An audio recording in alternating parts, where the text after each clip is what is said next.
Okay, so I'm going to show you guys what's called an iodine clock reaction. And so we're studying kinetics, and we're going to be doing something with rate law and rates of reaction.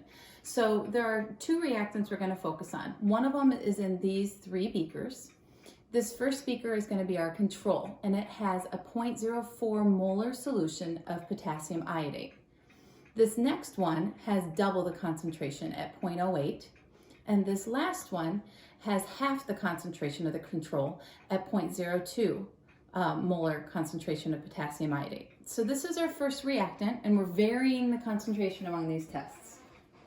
Now our second reactant is sodium metabisulfate, and we're going to put the same amount in each. So what I want you guys to do is, you'll be able to tell when this reaction's done, I promise. So you may just want to watch the whole thing once, and then the second time that you watch this, what you're going to do is you're going to record the reaction time. And when it's complete, you'll have a stopwatch out, and you'll be able to tell how long it takes for the reaction to complete in the control, in the one that's double the concentration, and the one that's half the concentration. So we're going to start with the first one, which is the control. Okay, so here we go. We're going to mix the two together, and as soon as they come into contact, the reaction starts.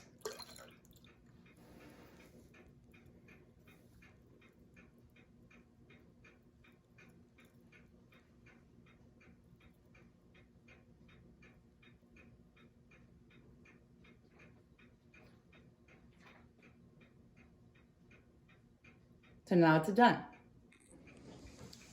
Now we're going to do the second one. This one's double the concentration. Okay, it's going to start right now.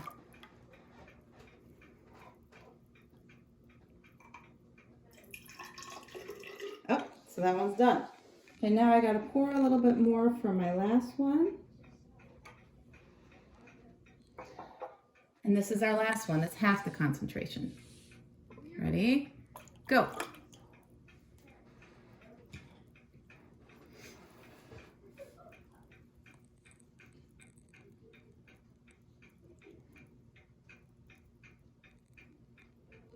This one, as you would expect, should take longer since it's half the concentration. But we'll know when it's done because we have a starch indicator. So what's happening in these reactions is you have potassium iodate. After it reacts, it's iodine. And as you can see, it's turned black. There is a starch indicator mixed in with that second reactant. So we have the potassium iodate in here, and we had sodium metabisulfate in here, but I also had a starch indicator in here. When the reaction's done, the product is iodine, and it turns dark because that free iodine comes into contact with starch. So what's nice about the iodine clock reaction is you have a visible cue.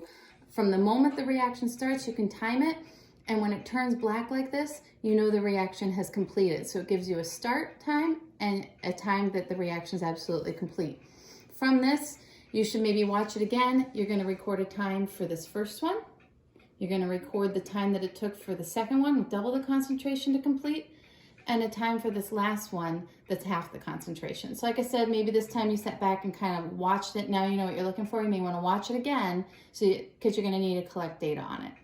And that's it.